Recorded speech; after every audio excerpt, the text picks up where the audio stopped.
Washington offside. Faravari lets this one go. Score! It's tied now.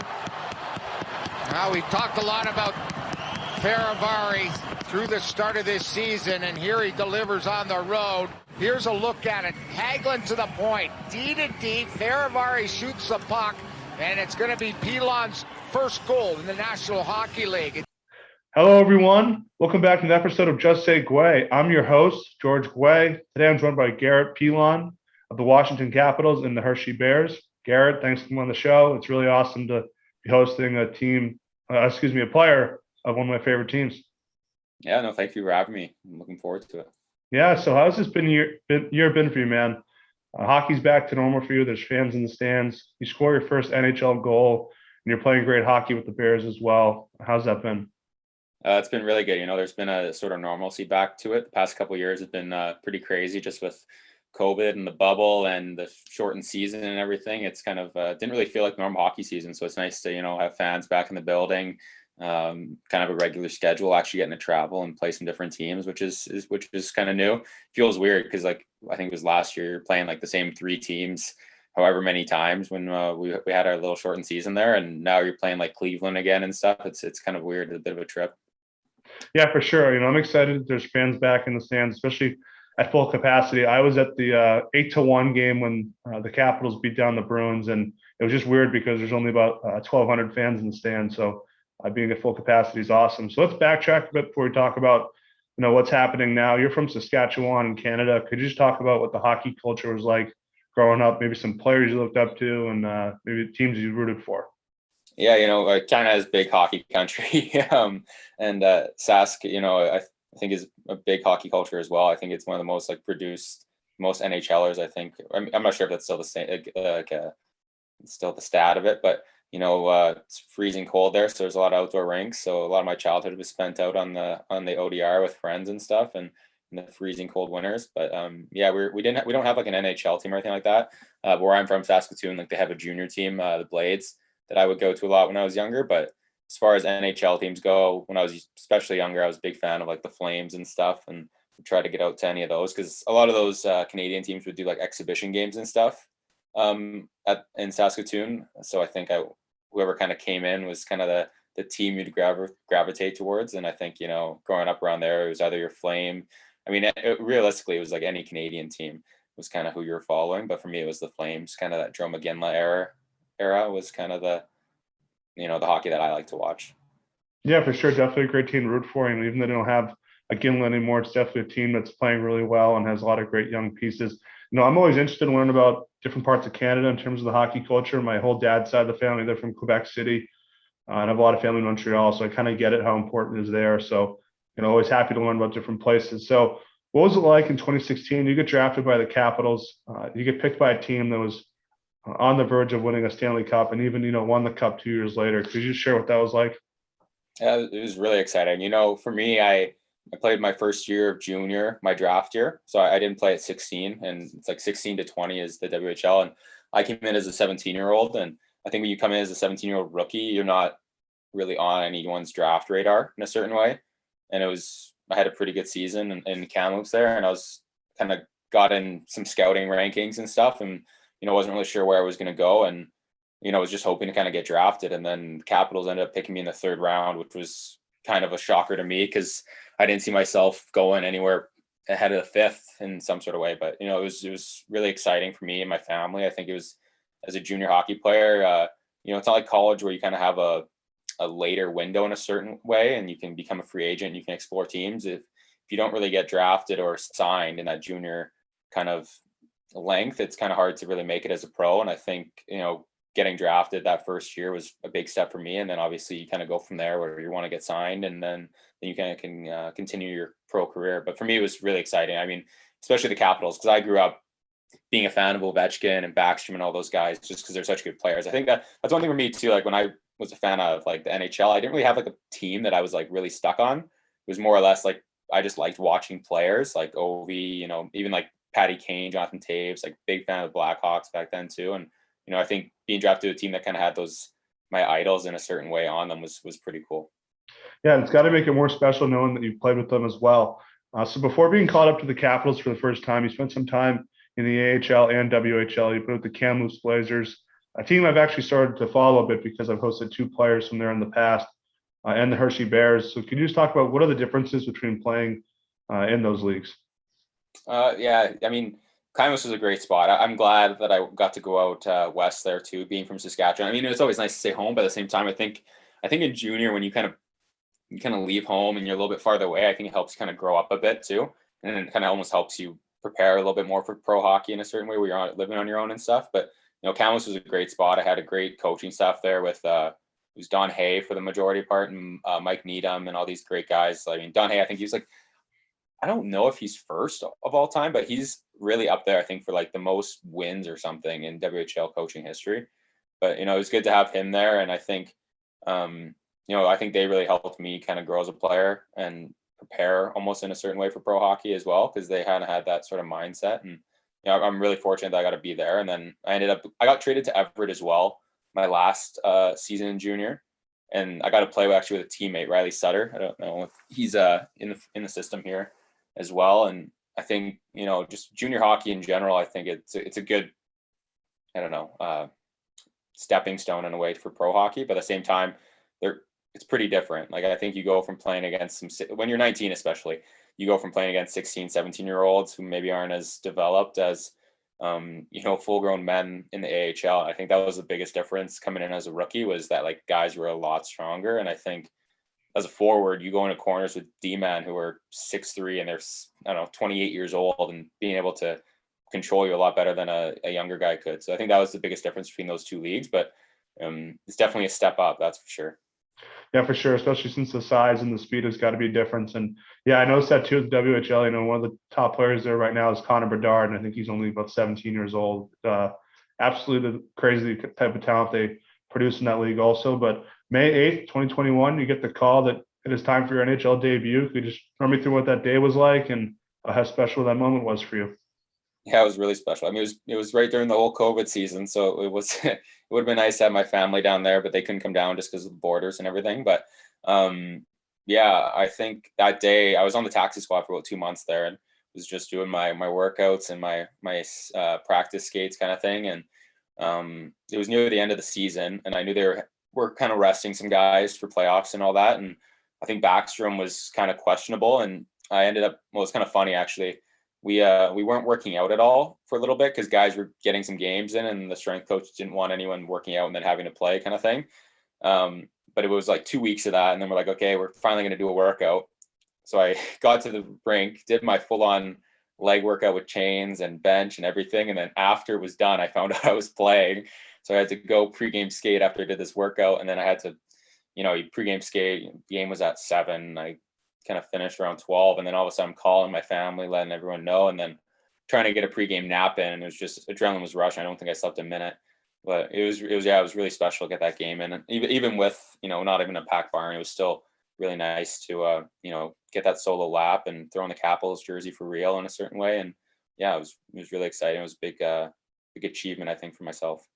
Yeah, something you'll never forget. And I think that's something you hear a lot from a lot of the players who make their first game debut. It happens all so fast. You kind of find out at a different time and don't really expect it. And I think that's what makes it more special, is that you kind of go on the fly and it works out well. But, what's it like, for your first game, NHL debut, you walk in the locker room, you see guys like Alex Ovechkin, Oshie, Carlson, Backstrom, guys that you said you looked up to even before you were drafted by the Capitals. What's it like just being in a room of guys who, not only won the Stanley Cup, but just guys that will probably be the best players at their position in the history of the Capitals franchise?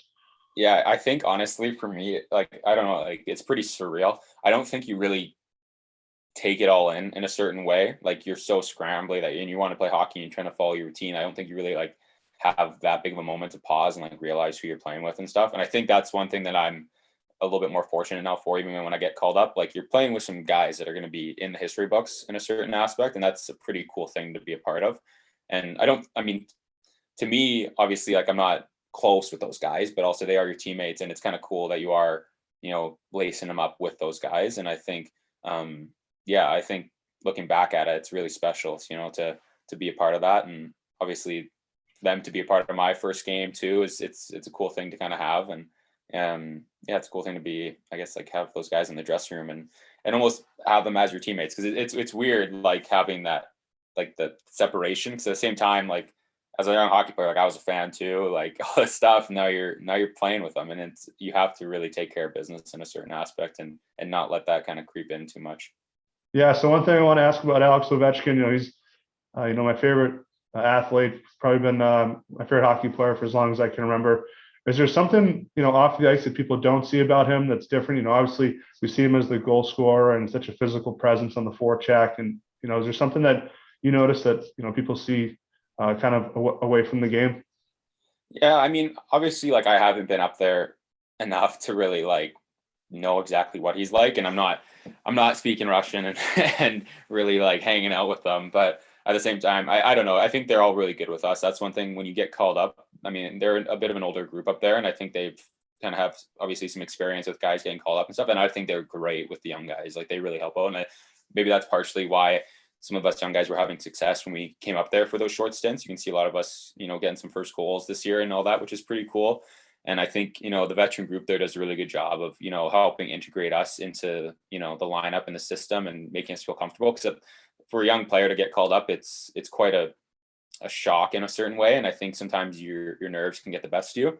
I think, that core group does a good job of kind of helping you out and stuff. And, I mean, Ovechkin, I think he's kind of funny. Like, I don't know, like some of these guys have a good sense of humor and stuff. And that's kind of a nice thing to see when you're getting called up, and they're almost a little bit intimidating in a certain aspect.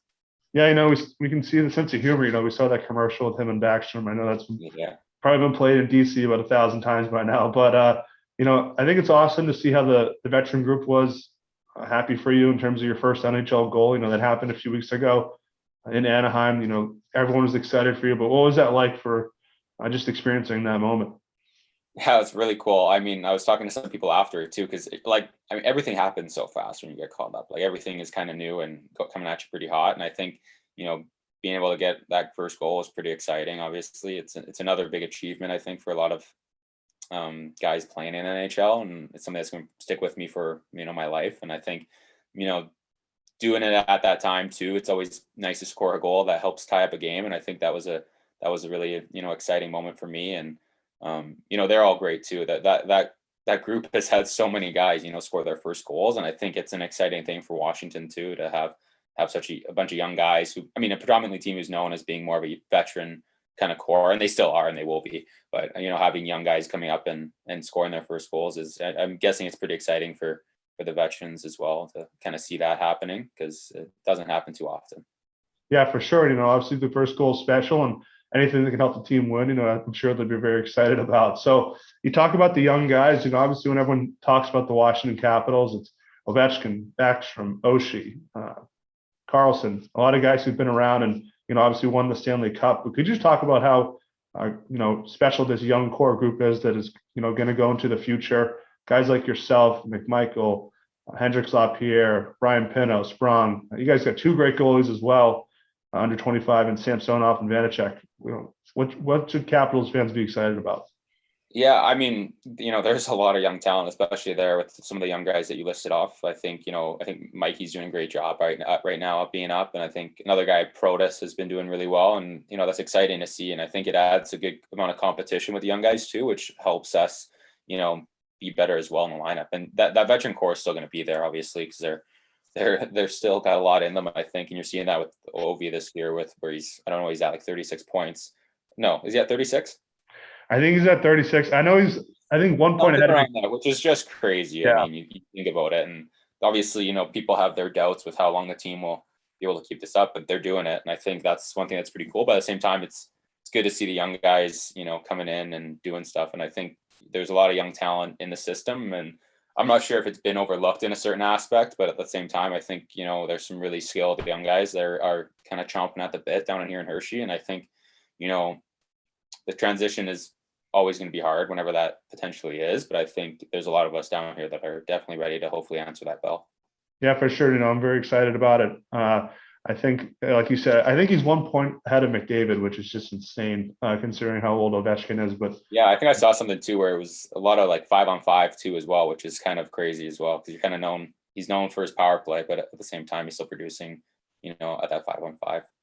Yeah, exactly. So now being back in Hershey, is there a difference between trying to get called back up after you've had time with the team as opposed to, when you're really just a draft prospect in Hershey for the first few years of your career? Yeah, I think my first couple of years were definitely more focused on, just producing at the AHL level, I think. And I think now it's kind of shifted to producing, but also wanting to get that call up, because I think it's different too. Like you can put up points in the AHL, but you still might not get called up. I think, you want to play a certain way, that they'll have that trust in you to bring you up. And, it's definitely a different thing than junior hockey and even college, I think, because you have your ups and downs during the season.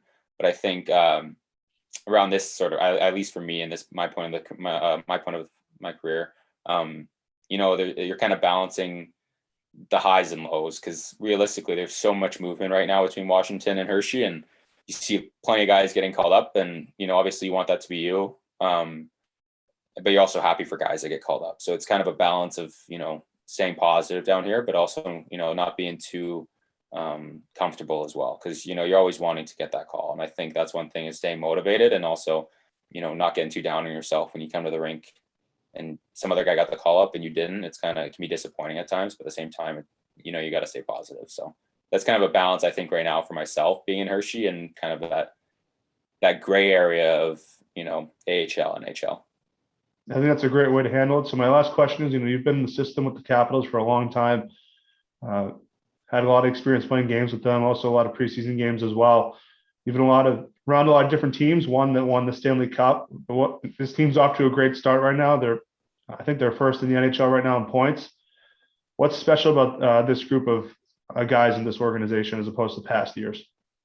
Yeah, I mean, obviously, I'm not around them 100% all the time as well. Like you see them at camp and you get the call ups and you're kind of there. And I think from my experience there, I think they're a pretty tight group in a certain aspect, and they find ways to win, that's for sure. And I mean, all these teams, they kind of have game changers too, and this is one of them that has quite a bit of game changers. You got Ovi, you got even like Wilson, Carlson, Sammy, and Vitek and Net. Like those are some guys that are playing really good hockey right now, and I think that's something that they can continue, is going to help them go far in playoffs or wherever. So yeah. And what do you like about this Hershey team so far? I know you're in a bit of a tight squeeze right now with COVID, but what do you like so far as the season has gone on? Honestly, like the first month where we were healthy and everything, we had a really tight group too. We have a lot of guys who have been here for a while also, and I think we've all been a part of the system for quite a long time. And in the AHL, I think sometimes you have a lot of movement as well, with guys going different places and stuff. I've seen a lot with more of the veterans in the AHL. You usually get a new group of veterans in, and we've been lucky to have some of the same guys like Matt Molson, Scarbosa, and stuff stay with us. But then we have a lot of new guys coming in that are good veterans, like Franzen, McElrath. Plus we have good goaltending too. We got Fucali and Cops in the back in the net for us, which is really great. But I think we have lots of depth, but you got to stay healthy, and I think that's one thing right now that we're dealing with. And even the Caps, you get guys called up, and then we're a little thin, and then we get a couple injuries, and then all of a sudden you're not playing with the lineup that you started with. And I think that's one of the challenges we've had this year. But at the same time, I think if we get healthy and Washington gets healthy and we get some guys back, I think that, we're in for hopefully a long run, and potentially, obviously we'd love to win a Calder Cup. Yeah, for sure. That's definitely a great plan to have. And hopefully, the health lines up. And Garrett, thanks so much for coming on my sports show, and we'll stay in touch. Yeah, sounds good. Thanks.